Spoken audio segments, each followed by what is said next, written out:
Hello, everybody, and welcome to another episode of the One Step Better podcast. I'm your host, Mike Schaefer, and today with me, for the first time in our newly refurbished New studio. podcast area, is Shelby. Shelby, thanks for joining us today. I really appreciate it. Happy to be here.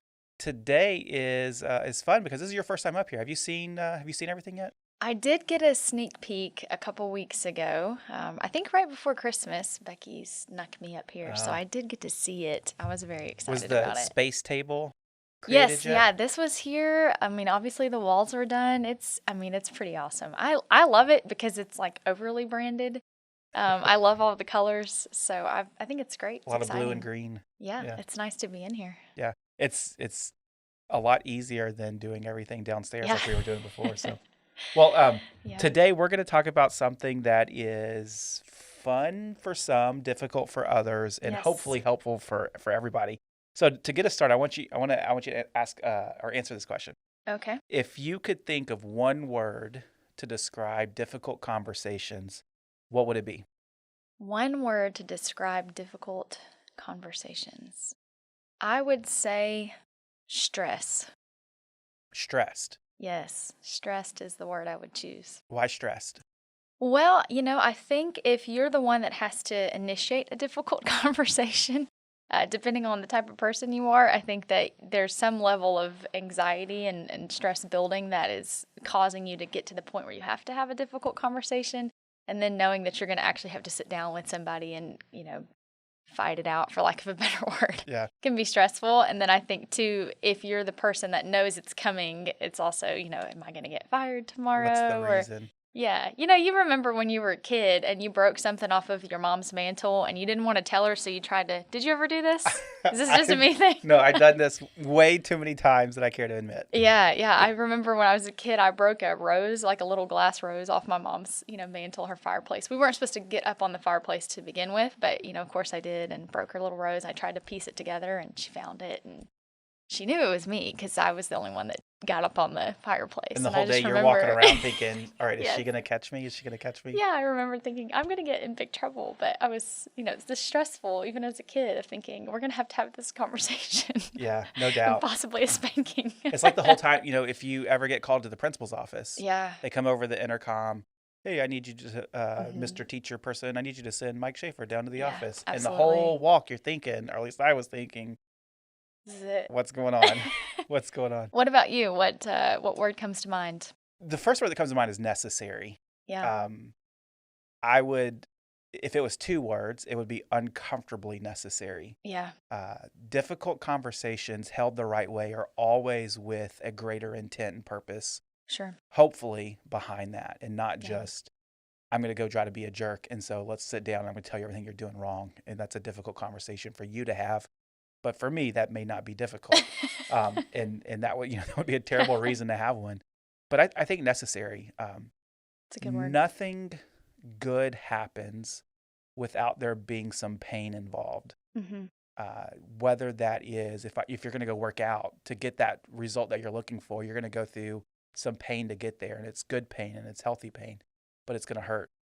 In the same way, if I'm trying to improve my organization and I have a low performer that needs to have a talk with, it's going to be painful to have that conversation on one side of the coin, if not both. Yeah. But it's going towards the greater good. So I would say necessary. And I think that for a lot of key leaders and business owners, difficult conversations are something that can easily be shied away from the standpoint of, it's not that bad. We could start to justify for our own comfortability. Yeah. It's not going to be that terrible, or, they didn't really mean to screw up, or, they really, this is the first time doing something that bad, or whatever it may be. We find a lot of reasons to try to get out of difficult conversations. And I think ultimately, I think that's a shame. Yeah, I think probably small business owners and midsize, they probably feel the pain of this more and are more willing to have difficult conversations than I would wager some of the larger organizations are. Have you read the book Good to Great, Jim Collins? I have, yeah. I'm currently reading that. I just got through the people chapter, and so if you've never read the book, if you're a business owner, it's an absolute necessity. I don't know how I've made it this far in my career without having read that book. So I recommend it. But he mentions in there, that people are not your most important asset. The right people are. And that was life changing for me because, I'm thinking if you have a low performer or somebody that's holding your team back, you don't want to fire a person. You don't want to let anyone go. You want to coach them up into the position. But, Jim Collins really just makes the claim of, if that person came to you today and said, hey, I'm giving my 2 weeks, and you were secretly relieved, that you should have let that person go a long time ago because ultimately they weren't a good fit for you. You weren't a good fit for them. And you just dragged them and your team, through the mire when you didn't have to. And so I do think of like hiring and firing, honestly, when I think about difficult conversations. But I think small business owners are more quick to feel when someone's not a right fit or when someone's not performing or even just when they're not in the right role. I think a lot of small business owners I think we've done this, we've Yeah. hired someone because we knew they are the right culture fit for us, don't know where we're going to put them. And so I think that there's some tension there when someone's not in the right role or when there needs to be a change. Are you going to be willing to have that conversation or not? So anyway, I don't know if that is a part of difficult conversations, but I do quickly think of hiring and firing when you You think about mentioned that difficult. you feel like small business owners are more quick to have Possibly. difficult conversations regarding, let's say, performance issues. Yeah. I'm curious about that because I don't know if there's any stats out there that would actually It'd be prove that interesting. point. I think my gut reaction would be to say small business owners are maybe less quick, and I think that might be jaded from kind of some of the situations that we've gone through here, Yeah. where we've seen people that weren't performing the way we would expected them to, Hmm. but they were performing good enough to where things aren't a train wreck. Yeah. At least on the surface, they're not a train wreck. Behind the scenes, Yeah. they were definitely a train wreck. And the pain of having that difficult conversation and the change that we would have to go through to get to the other side, Hmm. a lot of times wasn't worth getting into it. Yeah. And that wasn't the right response by any means, but that was the response we had. And so because of that, I wonder if, from my perspective, I wonder if that kind of jades that. Because I would think if I'm in a large organization, then on some level, if I don't have the conversation, that's going to come back to bite me eventually Hmm. because my bosses are going to come down to me because of whatever. And it's not as personal of a relationship Sure. sometimes. And so, yeah, I don't care if I piss you off or hurt your feelings, so I wonder if it's just more personality based. Probably. It That's probably interesting. is. It's probably that way across like in departments. I just think when you have, and we're talking about underperformance currently, but if you have somebody in a seat and they're not doing their job in a larger organization where there's 100 in your department, that person may not have the pain of them being the not right fit is not as maybe um, devastating as like a Yeah, small business. Because I'm thinking, we've got 4 people, 5 people on our sales team. If someone's not doing it's really what needs clear. to be done, it's like, whoa, it's affecting my whole team. But it's also 5 of us. We can Yeah, share pizza and figure it out. So you could be right. I mean, large organizations may not.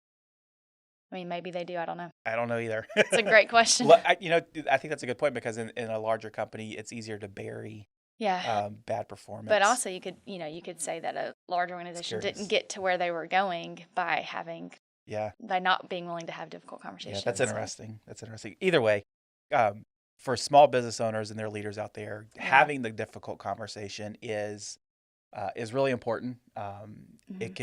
It's a difficult conversation because it's a difficult circumstance, and I think of a couple of different things, and we could kind of talk through this where difficult conversations rise up. Sure. Performance issues are always, if you're not performing to the standard that either you and I have agreed on or that I have set in my mind without communicating, Yeah, that's a a good one. conversation needs to happen, and that's going to be difficult.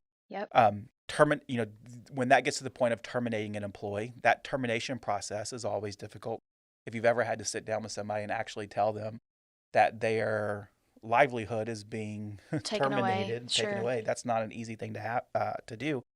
And then another one is character issues, which I want to jump into a little bit here, where it's not necessarily your bad performer, but Yeah. culturally or from a character perspective, there's something going on that's not going to be a fit Hmm. in our environment. And I have a couple examples that we can talk through on that. That'll be fun. Um, and then the fourth one is every business owner or leader out there has those situations where you have somebody that is violating things that aren't a big deal to them, but it is a big deal to you. And a lot of times, I just wrote down, it's the not big deal stuff Yeah. where it could be as something as simple as, I'm going to chew on my fingernails. And for Shelby, that is her biggest pet peeve. And so she's getting frustrated. And ultimately, me chewing on my fingernails is a terrible example, but that's not a big deal in the grand scheme of life. Sure. But it's a big deal to you. And every business owner out there has their own nuances to where you have some things like that aren't a big deal, but to you, it's a big deal. And those can turn into difficult conversations. So want to kind of frame some ideas out there for having those conversations that is going to help you have the conversations in a way that is going to move the progress of the relationship along in a positive way, whatever that end result looks like, but also give you some kind of key takeaways on how to do that effectively. And so the first thing that we have written down here is in those difficult conversations, it's really important that you start by conquering your fears. I think that a lot of people are afraid to have those difficult conversations. If you're having a conversation with somebody about performance issues, they're not doing whatever, why would somebody be afraid to sit down and say, hey, you know what, Shelby, we expected you to do Y and you're doing X and that's not okay? Well, I mean, I think part of it that we need to just address is the emotional side. And so, obviously you get to know a person on your team and in your organization, and there's personal attachment there. So, like, I can like somebody personally, but then also say they're not the best worker. And I think some of the inability or unwillingness to have those difficult conversations arises when we're emotionally attached and we don't see those emotions as like a good thing. We see them as negatives. And so I think that just knowing that emotional response is going to come up of, I don't want to hurt this person's feelings. I'll see their wife out at the grocery store. What are they going to think of me? I think that the emotional side, number one, is a challenge that most people can't get past or don't want to get past. And I also think vulnerability is the second one. So no one wants to let their guard down and say like, hey, I don't want to have this conversation either, but it's necessary. So those for me, I think are two. I remember a situation in a previous job I had. It was at a church. I was a middle school pastor, and one of my volunteer staff they just weren't cutting it. They weren't a good fit to work with middle school kids. It takes a special breed of person that's going to sit down for an hour or two a week in a room of 10 middle school 8th grade boys or whatever it is. Shout out to Miss Wassel. Got me through middle school. And this person just didn't have it. Sure. And I remember getting stuck in the situation where it was either I got to go have the conversation with the guy and say, look, you're going to be a better fit for some other place of service in our church, or continue to the middle school boys in this case would really suffer from that. And at least not get to, not meet the expectations that we have. And the difficult part for me with that was I knew, in a sense, if I go in and fire him, that very next week we're still going to go to the same church and show up together, and I got to, high five, how's it going? That's right. That was one of the biggest things I was afraid of. It was not the actual conversation of sitting down with him and saying, look, this is just not working out well, and here's some things that I think we need to go do differently. But it was knowing that after you leave my office, I'm still going to see you again. Yeah. And what is that going to look like? Yes. And that was a difficult place. That was a big fear of mine is, what if he doesn't like me and he starts to go tell everybody that I'm a terrible person, or next time he sees me, he is just really frustrated and decides he's going to come up and punch me. Or it's funny how those fears of mine turned into completely irrational, no grounding in reality. Yeah. And just from letting that play up in my mind. Yep. And I think it's important to understand if you can evaluate what your fears are whenever you know that you need to go in and have a conversation with somebody that's not going to be pleasant or about things that aren't necessarily great, then you can then start to remind yourself of the reality that those fears a lot of times Or ungrounded. are ungrounded. Yeah. Because then you can sit there and see, you know what? It's not likely that I'm going to be sitting at Kroger and the guy that I fired is going to walk down the aisle and start to yell at me, right? Those things aren't typically a reality. Um, I have had the I don't know if, definitely not privilege, the fun times of terminating a person. Yeah. And I went to lunch with a colleague of mine, and sitting at the table right next to us, it wasn't that long after, was that person. There they are. Yeah. And It stinks. it was, we saw each other, we made eye contact, we acknowledged, hey, how's it Right. going? It's good to see you. Hope you're doing well. And that was it. And that's all that happened. Like, no one yelled at anybody, nobody Right. punched anybody, nobody flipped out. Right. And so that experience was helpful for me to know that, you know what, this wasn't going to be Yeah. as bad. I'm making a big deal out of this, when short term for them, it's going to be a big deal. But long term, it's Yeah, it's not. not. Well, I think about it, like in middle school and high school, when you go through a bad breakup, I mean, you just think that's It's the the end end of of the the world. absolute world. And, life is never going to be the same. And oh my gosh, if you see that person, like, what are you going to do? Honestly, the reality is, I talked to a lot of my peers and mentors, and some of the best things that happened to them were when they got fired from a Yeah. job. I have a photographer. She owns a small business and just kills it. She's amazing.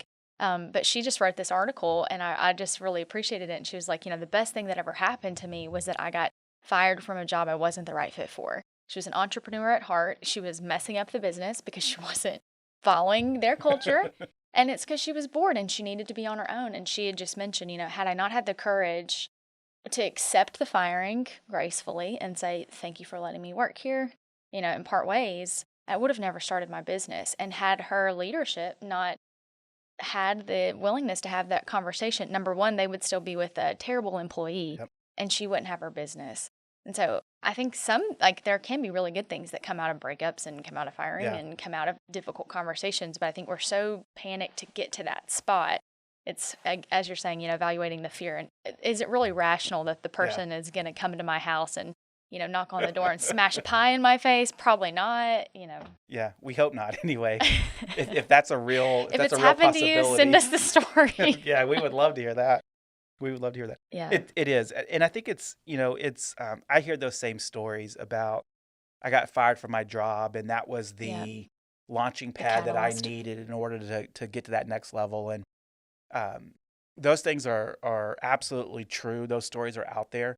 From my perspective, as sometimes I could be a pessimist, I always think, yeah, but like, that's not really going to be the case in this situation. Yeah. But it's important to remind myself that I don't know. Like, I don't know what the future holds for them. I don't know what the future holds for me. And Yeah. ultimately, that may be the best thing. And so, whenever we're talking about all of these things they're making us scared to have the difficult conversations, it's equally important, or if not more important, to remind ourselves of all of the positive things that are going to come out of that. Absolutely. Because we have to counterbalance the negative with the positive. You mentioned character issues, Mike. So, we've talked about why an owner may want to avoid having a difficult conversation when they know it's necessary. When it comes to character issues, as an owner or a leader, how do you have that conversation? I do think that's important. We're lucky that we have a very defined culture. And so we've got our values on the walls. Not only are they on the wall, but we live them, status quo is never okay, challenge it, own it, all of those things, passion for a purpose, those are beliefs that I can really buy into as an employee.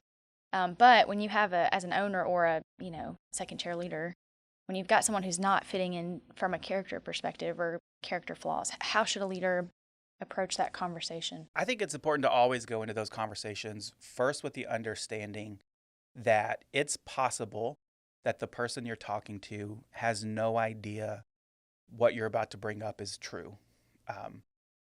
My perspective, the way that I approach those things, is always first with the idea of grace and forgiveness. I love that.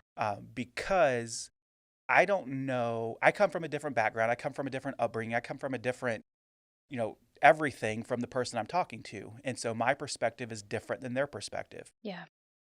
When it comes to character type issues that are not egregious, not talking about like, hey, I think you murdered somebody or you've stolen money or, whatever it may be. It's just things that aren't as glaringly obvious this was a wrong thing. Maybe it Sure. is, hey, you know what, you said, like, you told a little lie that was not, it wasn't true, but it wasn't like, hey, I'm, whatever. Sure. A little white lie, as a lot of people like to call them. Or if it's something like, you know what, there was some little bit of gossip coming out or whatever.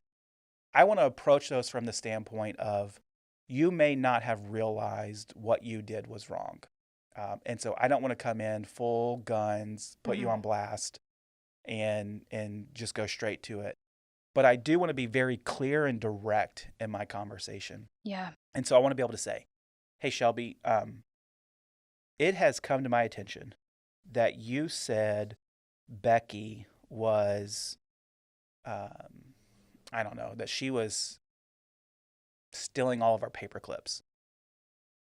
And I don't know if that's true or not, but I'm curious why you thought it was a good idea to go tell everybody on your team Sure. something bad about Becky. I want to be very clear in, this is what I think is going on. Now, give Affirm me it your or deny perspective. it. Yeah, Yeah. yeah. And I want to actually genuinely shut up and listen, because I want to gain understanding of where that person's coming from, more so than their justification of what they're doing or why they did it. I want to know who they are and where they're coming from, because a lot of times they may have no idea that that was wrong. Yeah. And I mean that from the perspective of a situation where the values aren't as clearly defined as ours. Hmm. Because some of the blame for some of that stuff is on the organization. So I'll give you an example. Yeah. Let's pretend like, one of our core values is own it.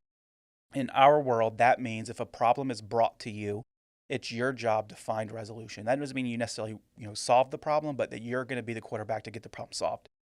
If that core value isn't defined and on all of our walls and talked about frequently in our company, it's still a core value, Right. right? Because that's who our leadership team believes those things to be true. If it's not defined, it's still a core value. So if somebody emails Becky and says, hey, Becky, this is a problem, I need somebody to fix it, and Becky simply deletes the email or doesn't return the phone call, then my conversation with Becky starts with, hey, Becky, they came to you and they said there's a problem here and you didn't do anything with it.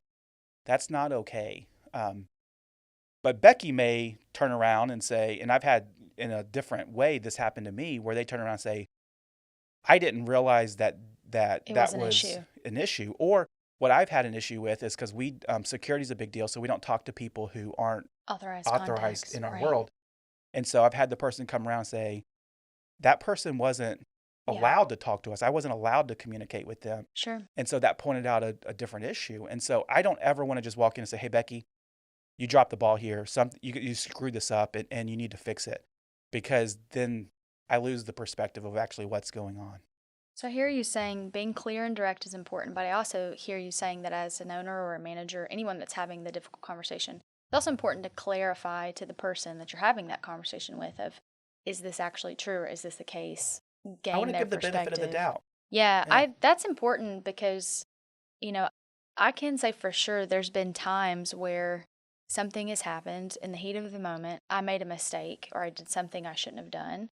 And then not realizing how big of a deal it was, like wanting to just like cover that up or, kind of forget about it. And um, yeah, I think that had a manager or supervisor approached me with like, you're an awful person, or I can't believe you did that, like not considering the circumstances, recognizing that it may have been out of character in this one instance is Yeah. important. So yeah, benefit of the doubt I think is crucial. Because you're right. It is that one circumstance does not make the overall character of the person. Right. The Now you should still have the You conversation. absolutely have to, because if you don't, then you're licensing that behavior, Yeah. and that's not okay, because that's going to snowball to the point where things are out of hand. Yeah. That's going to lead you down the wrong I would path. wager to say the first time something happens, if you have the conversation then, Yeah. you're setting yourself up as a leader for much easier success in the future, because if you let it get to a point where then it's totally disruptive, Yeah, not only the first time, but every time. yeah. I think of it a lot of times, this is discipline is what it Yeah. is. It's calling out things that you're doing inappropriately or incorrectly, whatever it may be. Yep. And it's just like with my kids. If I'm not consistent with that discipline, then they don't really see it as a priority. Yeah. When I tell them, hey, don't talk back to me, or don't be disrespectful to your mom, or whatever it is, and I only tell them that 1 out of every 10 times, then they're going to see that as, Yeah. this isn't really that big of a deal. Mm-hmm. And if I only get caught 10% of the time, then is it worth the risk? That type of stuff is probably going to start to play in their mind. Yeah. And so it's important to be consistent every time. And that gets, ultimately It's draining. that gets tiring. Yeah. And so there gets to the point where you have to say, hey, Becky, we've had this conversation 5 or 6 times now, Yeah. and your behavior isn't changing. And because of that, the next time that this happens, Yeah. you're going to have to find a new job. Yep. And it's important to be very, very clear Mm-hmm. about those types of lines in the sand. And as soon as you say it, you then have to follow through with it. Yeah. Because, again, Big going back to challenge. having kids, I have some strong-willed kids. And as soon as I say, hey, don't hit your brother, what's the very first thing they're going to try to do? All right, is Dad looking? I'm going to go hit my brother. just to show you, all right, yeah, I'm going to do it anyway. And so in those circumstances, you have to be able to back it up with, hey, I said this was the last time you did it, Yeah. and now this is the consequence. Yeah. Jim Collins in that book, I'm just all over it. But after great people, like having the right people on your team, one of the things that separates good companies from amazing companies is the disciplined culture that they have. And so there comes a point when leaders and when supervisors and managers are willing to, stake it all on their culture, stake it all on, hey, these are the things we care about. We're not negotiating around these things. And they continually live those out. You will train your staff to, number one, buy in completely or get out, which is honestly like a great blessing for everybody because, you're either a fit or you're not.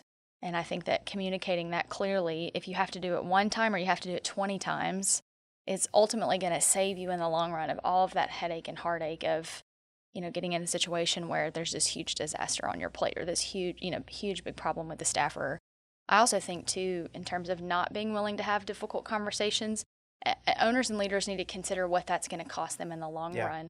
I came from a wonderful company. I loved the people that I was working with and I was performing, but the lack of performance of the rest of my team was crushing to me as I felt like I was carrying most of the load in the sense that I was doing more than my peers and not being rewarded for it. And also, more importantly, I didn't care so much about the reward. I just wanted everyone else to be held to the same expectation. Yeah. And that for me was a huge buzzkill. I mean, it's ultimately why I ended up looking for, a different position. I'm thankful that I found Patrick Accounting and Works. But, you have to think about your top level employees or the people that are driving your bus and they're in the right seats. If you're unwilling to have difficult conversations with their peers, you may end up, they may end up leaving to go somewhere else. Yeah. I always find that A players appreciate discipline because they understand it's going to help them get better. Absolutely. I crave those conversations. We've talked about one-on-ones a lot. I think in prior podcasts, Matt had talked about one-on-ones, but I have those with my team now, and it's not so much they don't panic every time we have those conversations, but it just opens the door to have conversation. Does it cost me 2 hours of my week? Yeah. But is it costing me it's gaining so much in the long run because it's an investment. Yeah, catching those on the front end or what issues or problems or, hey, these are the agreed upon expectations of your role. You did not live that out this week. Let's try better next week. That's an easier conversation to have than a month of, hey, you have been underperforming for a month and now you're going to get put on a performance plan and getting fired, so. Yeah, and the one-on-ones piece of that for me establishes the rhythm by which these sometimes difficult conversations are going to have. So now my team isn't worried. They're not, whenever I say, hey, Becky, let's come talk, they're not as worried about, they're not thinking, oh, I'm going to the principal's office. Yeah. They're thinking, oh, that's just my normal monthly rhythm, whatever meeting. And so all that's on the calendar and they kind of know what to expect a little bit. For sure. It makes it easy. Have you ever had an opportunity to terminate an employee? No, thank goodness I have not. I can if that needs to be a thing. So all right, so then let's have a fake firing right now. Sure. So you are now. We're not using Becky though. We're going to use a different. You could fire me. That's fine. Becky, at some point, Becky's gonna be like, guys, Quit I saying need my name. yeah, we're gonna talk about Karen instead Yeah. because this is not okay. We don't have a Karen, Um, FYI. Poor Karen, she's getting some she's slack right now. yeah, no kidding, yeah. Heat. Um, I'm firing you. you're gonna fire me. So Okay. what would that look like in your world? Yeah. I mean, people get sick of me saying go to lunch. In this case, I would say not go to lunch. But yeah, so I think it's similar to, if you're breaking up with someone, there's a right way and a wrong way to do it. I think that an owner or a leader needs to consider the impression they want to leave, not just with that person, but everyone in their circle. Obviously that person gets terminated. Hey, let's say we're firing you. Obviously you're going to go back to your friends and paint yourself like a martyr, probably. We all do that, let's be honest. And so That you got to stupid think. company didn't know what they had. That's right. Was their best employee. Yes, which this case is probably true.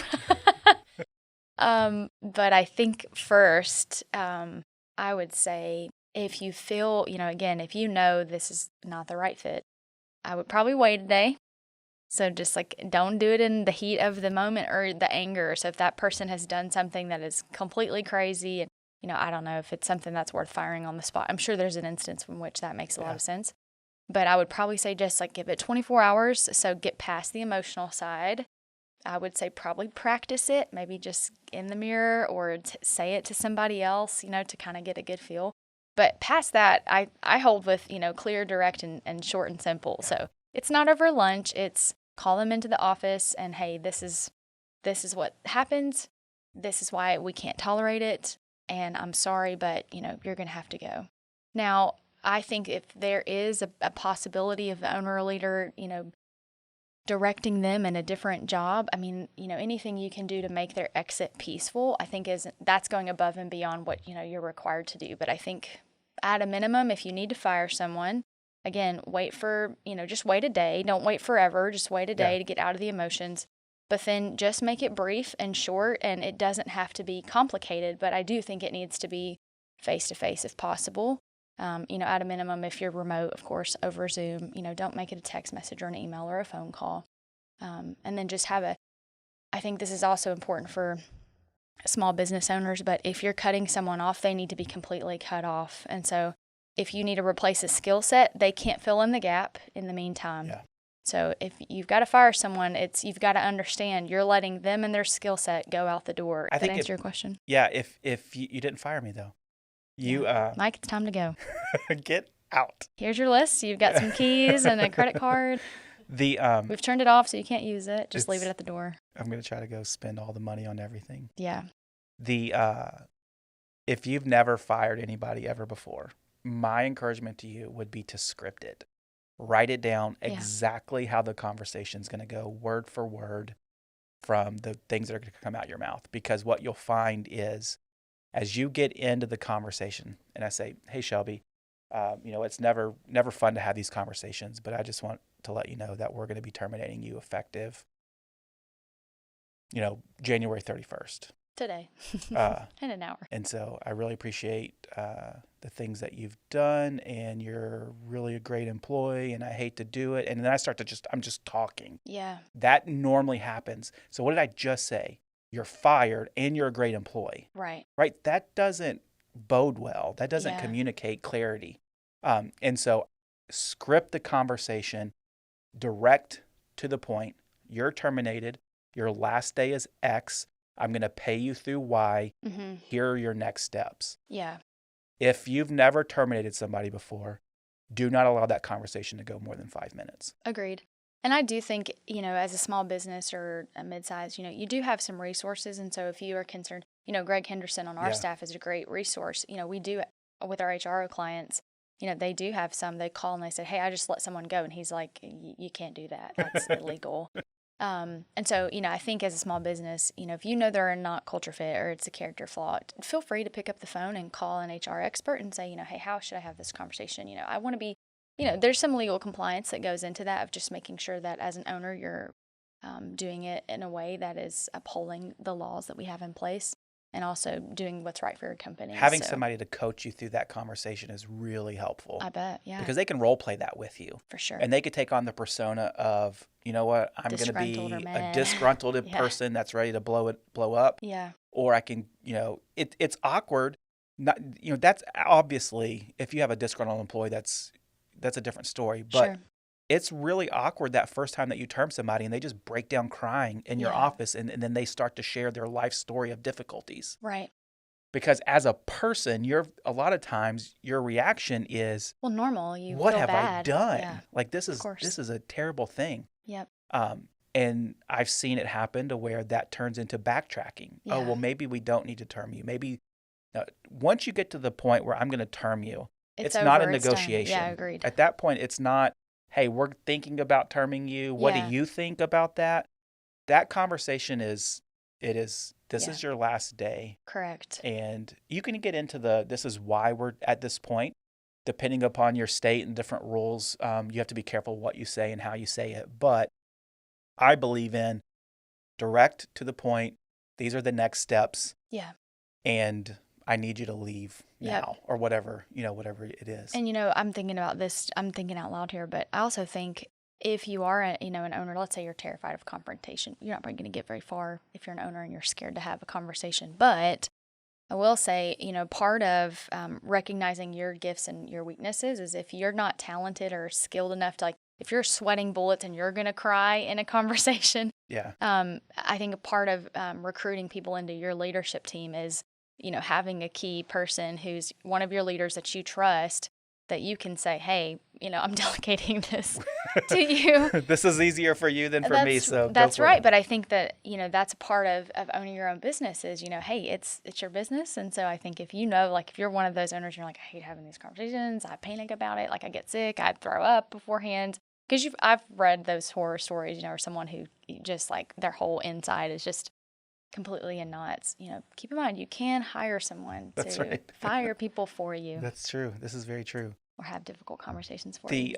Good cop, bad cop. And there's a limit to that, because it gets Sure. to the point where you're just outsourcing Right. your responsibilities as a leader. Sure. So here is Subtle nudge. No, just kidding. I say here, sometimes I have to be the hammer that comes and brings the termination, but Yeah. I don't always get to announce, the promotions and the raises and all that stuff. It's like, all right, who is the person that's coming to my office to talk to me right now? Is it Mike or is it Matt? Yeah. Good news, bad news, that kind of thing. So I guess if you're the second chair, you can say, look, if I have to fire people, I want to announce promotions. I get both, and it's not either or. Yeah. Yeah. I do think, That's funny. so here's my template, right? So if you're a business owner let's out hear there, it. a leader for terminating an employee, here's my template. Keep in mind, I'm going to preface this by saying, you never terminate somebody where it's a surprise unless it is it's because of a single egregious incident. Yep. If this is a performance-based, it's not a surprise to the person I'm terming, and it is something that they should see it coming. So here's my template. Yep. Here's what I start with. Hey, Shelby, this is always a really difficult conversation for me to have. I don't enjoy this, but I know that you're not going to enjoy this too. And so I just want to let you know that effective on January 31st this year, we're going to be terminating you. You're going to get paid through February 7th. That'll be your last check.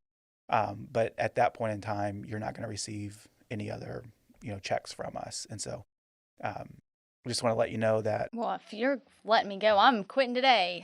I'm done. I'm out of here. Yeah, and that's absolutely your responsibility. But That's right. At this point in time, that's the decision that we have. And so I'm going to ask that you go ahead and turn in your keys and your card and go ahead and leave for today. Yikes, that sucks. And Nobody likes being broken up with. that's it. Yeah. I'm not going to get into a lot of the details other than I may say something along the lines of, we've talked about this, a few different times, and we keep coming back to this is the issue that is not getting fixed. It's not being resolved. That way it's clear about why. So I may get into that a little bit, but I'm not getting into any other details. Yeah, and I would agree with you about scripting it out. Like sales calls, we make calls, but they're scripted. I've got 30 seconds to get through. Same with, letting someone go. There's no need to have, trust yourself in the moment of, oh, I like you personally, but you're just not going to work. Like they don't want to hear that either. They just, don't. This is why we're moving on. Those that are the best at improv are the most prepared. And so firing is the same way. Yeah. It's not It's Sure. not a conversation that we're making up as we talk about it. It's something that's been scripted. It's been prepared. Yeah. And that you know you're going to walk in and have that conversation with somebody. And ultimately, it's important to understand that you have to think about the greater good that ultimately you're trying to accomplish. Because I'm not going to go in and terminate Shelby because of a single incident necessarily. Again, unless it's a pretty big deal. But ultimately, it's a series of incidents that have not been corrected over time. And Yeah. so I'm terming you in order for us as an organization To move forward. Sure. and to help you as an employee go find something better fitted or better suited for you. Yeah, and I really can't emphasize it enough. If you have the wrong people on the bus and you know it, it's time to move. Yeah. You know. Yeah. Last thing I'll say about that, there's a book by Henry Cloud called Necessary Endings. Yeah. That is really, really helpful for stuff like this. It talks about relationships and business agreements and employees, and it could be applied to a lot of different scenarios. The gist is essentially that once you've lost hope that things are going to get better, it's time for it to end. Yeah. And that is absolutely true from an employee standpoint. If Yeah. you have an employee that you've lost all hope, that this is never going to get better, they're never going to get to where they need to be successful in your organization, it's time. It's in the best interest of both you and them to part ways and to do something different. That's right. So, Shelby, I really appreciate you taking the time. We've kind of ran out of time. We didn't really get to some of the stuff I want to talk about. We ran out of time. But I really appreciate you taking the time to talk with us today. And if you guys are out there listening or watching us on YouTube, we really appreciate you joining us for this episode. As you can see here, we're all fancy now. We have like actual screens. That's kind of cool. And so if you're not following us yet on all the social media channels, please do so. Yep. If you're just listening to this as a one-time podcast, we would love for you to click subscribe. That way you don't ever miss out on any other future episodes. Thanks, everybody, for joining us, and I hope you have a wonderful day.